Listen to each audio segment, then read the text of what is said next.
تیسری چیز یہ بات یاد رکھیے گا کہ رمضان ہمت کا مہینہ ہے. ہم عائشہ صدیقہ رضی اللہ تعالیٰ عنہ فرماتی کہ نبی کریم صلی اللہ علیہ وسلم رمضان میں کمر کس لیا کرتے تھے. کمر کسنے کا مطلب کیا ہوتا ہے؟ جیسے کوئی بندہ کسی محاذ کے لیے تیار ہو جاتا ہے کہ اب یہ جو ہے یہ ہمت کے ساتھ یہ وقت گزارنے کا موقع ہے. اور سچی بات یہ ہے کہ انسان کو خود توفیق نہ ہو تو کچھ وقت جا کر اہل ہمت کے ساتھ گزارے, ان کو دیکھے وہ کیا کر رہے ہیں رمضان کے, ان کا رمضان کیسے گزرا. ہم لوگ سارے آپ کو پتہ ہی ہے آخری عشرے, دل تو ابھی سے جانے کو چاہتا ہے لیکن یہاں کام ذمہ داریاں ہوتی ہیں. کربلا شریف جاتے ہیں آخری عشرے میں اپنے حضرت اپنے شیخ و مرشد کے پاس. وہاں ہم نے کیا دیکھا, زندگی اتنا عرصہ گزر گیا, حضرت سے میرے تعلق کو اللہ کا فضل ہے, اللہ اس کو قبول فرمائے, 25-26 سال ہو گئے.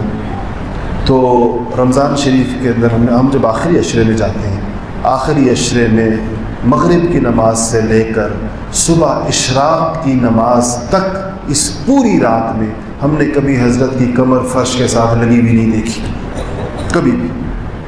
پورا یہ وقت جاگنے کا معمول اور بہترین عبادت, ایسی ہمت کے ساتھ. ادھر تراویح ختم ہوتی ہے تو کچھ مہمان آ جاتے ہیں حجرے میں, اس میں معتکف میں, ہمارے جیسے کوئی منہ چڑھے وہ جا کر حضرت کے پاس. حالانکہ مہمانوں کو کہا جاتا ہے کہ رمضان شریف لوگ, لیکن وہ آ جاتے ہیں تو کچھ ان کے لیے پھل منگوا لیا, کچھ چیزیں منگوا لی, تھوڑا سا مہمانوں کا اکرام فرماتے ہیں.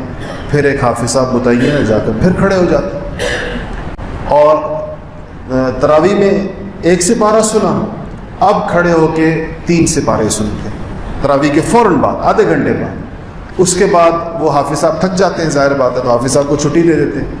حافظ صاحب بھی گئے, جو 7 لوگ کھڑے ہو جاتے ہیں وہ بھی گئے, ہر ایک کمر پکڑے ہوئے آ رہا ہوتا ہے کیونکہ پہلے سے تراویح پڑھی ہوتی ہے. پھر یہ 3 سپارے لوگوں کو بھیج کر خود دوسری جگہ مصلی ڈال کے اپنی تہجد پہ کھڑے ہو جاتے ہیں. اس کے بعد تہجد پڑھتے رہیں گے, نفل پڑھتے رہیں گے, نفل پڑھتے رہیں گے. اس میں 1.5-2 گھنٹے, بعض اوقات اس میں جگہ بدلتے رہتے ہیں, ادھر چلے گئے, بڑی جگہ ہے وہاں کھلی.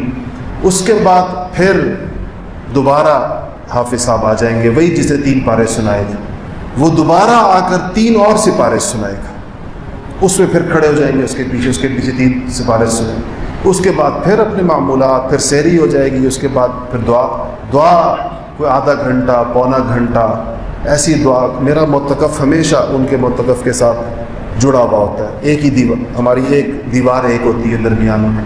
اس وقت جو میں ان کے رونے کی آوازیں اور آہ و زاری, اور اللہ پاک ایسے لگتا ہے جیسے اس بندے نے ساری رات غفلت میں گزاری ہے اور اب رو رہا ہے کہ یا اللہ میں نے عبادت نہیں کی ہے, اور ساری رات ایک تختے کی طرح سیدھی کمر کے ساتھ گزاری ہوتی, اور پھر رو رو رو رو کر آدھا پونا گھنٹہ وہ دعائیں. اور اس کے بعد فجر کی نماز کے بعد بیان کر دی. کتنا مشکل کام ہے اس طرح کی مغرب سے فجر تک کا وقت گزار کے اب فجر کے بعد بیان کرنا. اور جو ساتھی یہاں بہت سارے ساتھی بیٹھے ہیں جنہوں نے یہ مناظر دیکھے, درجنوں بیٹھے ہیں, اس بیان میں لطیفے بھی سناتے ہیں. بعض اوقات لوگوں سے کہتے ہیں میں تمہیں جگا رہا ہوں کیونکہ اشراق کے اب تمہیں نیند آ رہی ہوگی, اس لیے میں یہ ہنسی مذاق کی بھی بیچ میں بات کر, تم ہنسو گے تاکہ تمہاری نیند اڑ جائے. اب بھی لوگوں کی نیند اڑانے کی فکر ہے, اپنی نیند کے ذریعے. اس کے بعد پھر اشراق ہوتی ہے. اشراق کے بعد پھر میں نے دیکھا کہ لیٹتے ہیں جا کر, اور تھوڑا مختصر سا وقت. یہ ہمت والا, اس کو ہمت کہتے ہیں. اس طرح سے ہم اپنے رمضان شریف کو گزارنے کی نیت کریں. اور اس کا ایک حصہ یہ ہے کہ اگر خود ہمت نہ ہوتی ہو تو ہمت والوں کے پاس جا کر کچھ وقت گزارا جائے. ان کو دیکھ دیکھ کر انسپائر ہوتا ہے بندہ کہ یہ بھی انسان ہے. اور ان کی عمر کتنی ہے؟ 70 سال عمر. 70 سال کا بندہ اگر ان معمولات کے ساتھ زندگی گزار سکتا ہے تو میں بھی اپنے آپ کو جوان سمجھتا ہوں, اور آپ لوگ بھی اپنے آپ کو جوان سمجھتے ہوں گے.